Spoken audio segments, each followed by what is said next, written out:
this is Rhys from Study and Learn English. I want to talk to you today about a very common mistake. I see this every day with my English students. It's the double negative. So what's the double negative? You take one negative word like not and you put it with another negative word like nothing. I do not know nothing about this. This doesn't sound good in English, okay? If your native language is German or French, Italian, Spanish, Portuguese, the double negative is very common for you. So what's the problem? You're thinking in your language and then translating to English, and you need to try to think in English, because translating like this, it creates so many problems. So you don't know what to say and you think, I do not know nothing about this. In English this doesn't sound good, okay? Try to think in English. This is the most important thing you can do, and you can fix so many small problems like this, okay?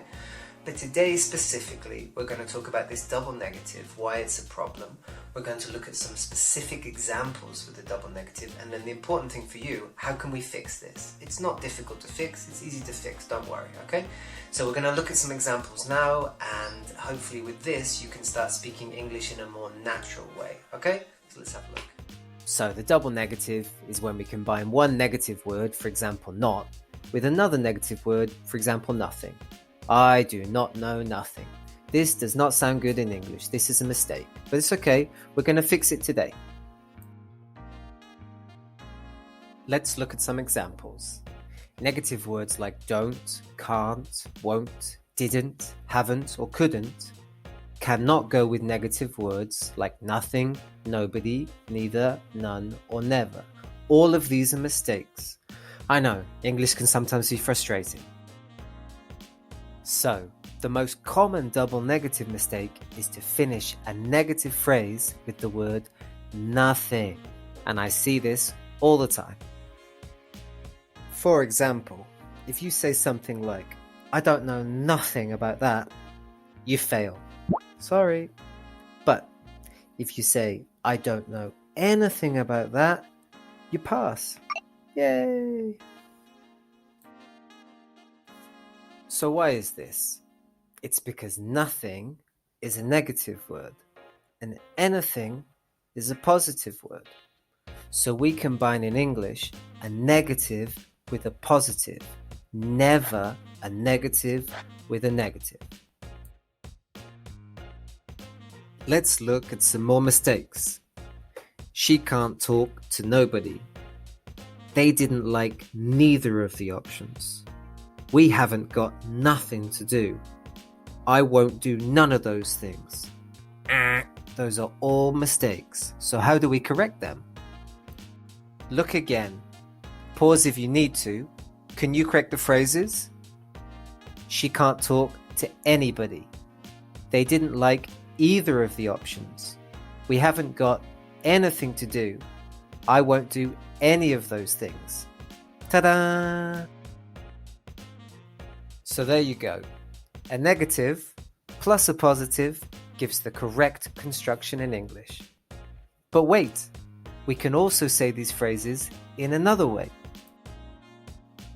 In English, we can use a negative plus a positive. I do not know anything about that. But we can also switch this. We can use a positive plus a negative. I know nothing about that. Let's look at some more examples. She can't talk to anybody becomes she can talk to nobody. They didn't like either of them becomes they liked neither of them.